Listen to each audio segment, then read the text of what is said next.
Once long ago, there were four men, in the lot of their team which had won again. While high off victory, they had to decide at which fine establishment they would soon reside. A pilgrimage, one proclaimed, that's what we need. With that, they decided to mount their trusty steeds. But then, out of nowhere, a queer man appeared, having no linens, only a beard. He was certainly a crazy, real round square. The men would have dipped had he not declared, I challenge the bros to a contest of tales. The greatest of all, the one that won't fail. Humor and love, trickery and danger. You'll have to include to impress this stranger. A cookout tray from whoever the winner. A book out to cookout for a nice free dinner. Before we continue and the men speak their stories, we'll introduce each in each of their glories. I will start with a maniac, a man named Matt. He was of great honor and he lived by a code. The title of head maniac he had been bestowed. Noble in battle, he ruled the bank lot. All the Spartans feared him for the destruction he wrought. Between 11 and 2, he can be seen, loyal only to his ruler, Miss King, the Queen. Next we will meet a lover named Michael. If love is a game, then Michael is active. Ladies and gents, he switched hits in practice. Wining and dining was his classic trick. To Cookout he took her and treated that chick. A couple of dias and a burger of steak, he had the funds to turn that huge tea into a shake. Next, we'll introduce a legend named Kevin. Kevin's a criminole, no common thief. The greatest heist ever he did achieve. In Cookout history never before had been done. He jugged the Cookout sign, a prank just for fun. Of course Cookout was confused, and the cops knew his name.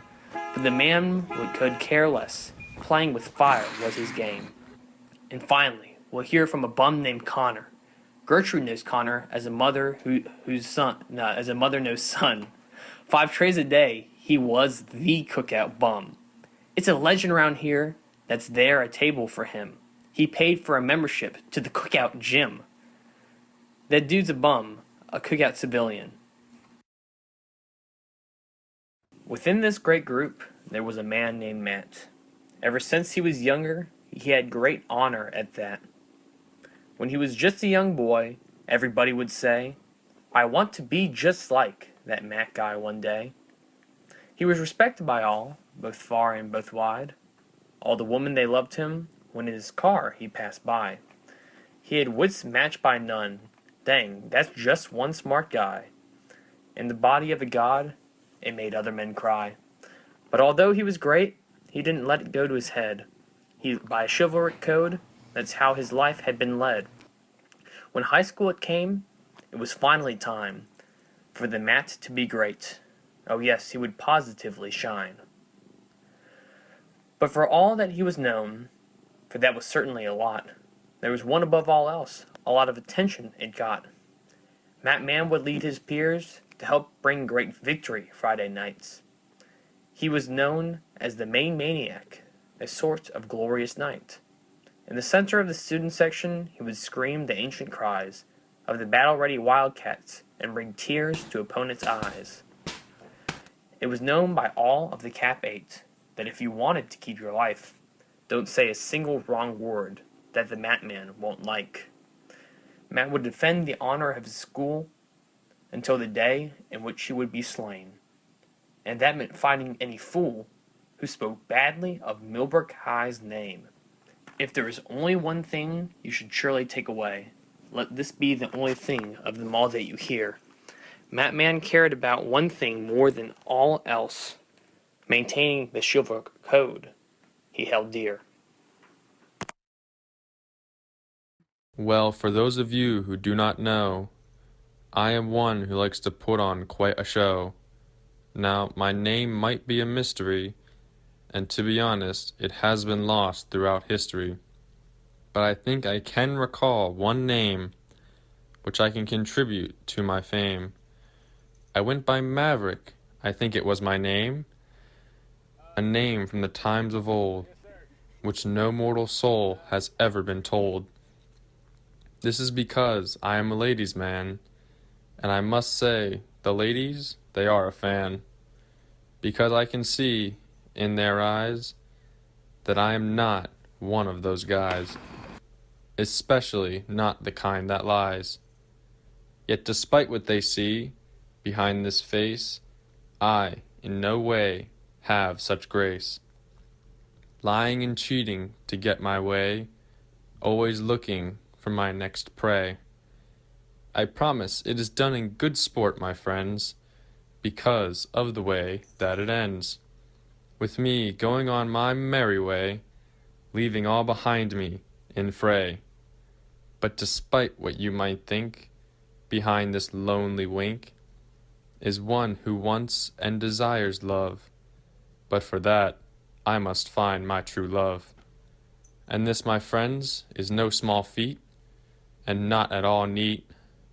But in the end, all I was trying was to defend the only heart that I had, for it was quite fragile, always seeming like it was returning from battle, all crushed and crumpled and left to die, which is why I seem like quite a bad guy. And now, my friends, here's a story for you. Kevin was a bit crazy, and a tad bit lazy. His vision was a little hazy, with a little brain, like a bird brain, with no restraint from his mark from Cain. Capital gain was his fame, eminent domain is his game. He would conceal his squeal and delight as he wheeled out of sight. Your chromial steel automobile, gone by not a square deal. Driving by with a battle cry to glorify his crazy vibe. Definitely a flake and a mistake that would break any keepsake. Kevin wanted, above all else, to steal. He had an insatiable desire to take from another. For him, fear of the law was not real. He would take a kidney from his brother. When all others saw this man, he had a mischievous glint within his eyes, like he wanted to hit you with the pan. To stay away from him would seem wise.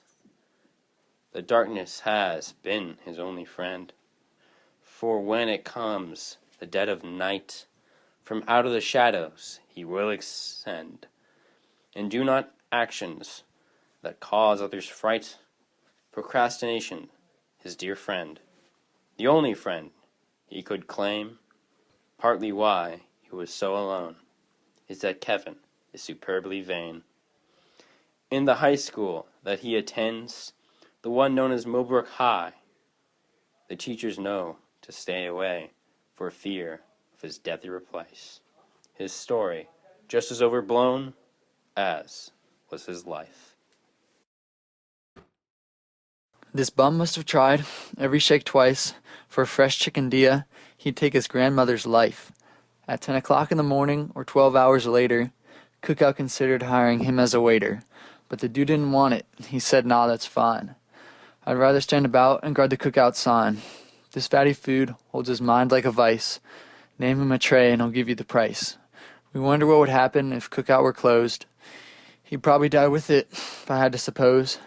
In short, I can say, this dude was a fiend. But Cookout was happy to take all his green. We joke and we laugh. It's really funny. But I deadass think that this dude has no money. I guess that's what happens when, as a freshman, his susceptible mind made a Cookout investment. But now is the time he gets to clear his name and prove that he doesn't deserve his degrading nickname. And he'll tell a story about that one time he had a revelation in the Cookout line. Why from now on out he's no longer a bum. He's graduated from Boolin, a Cookout alum.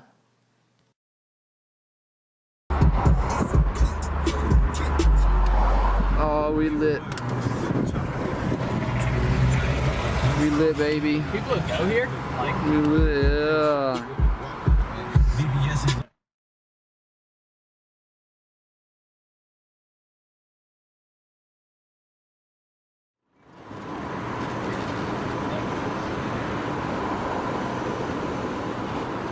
Y'all.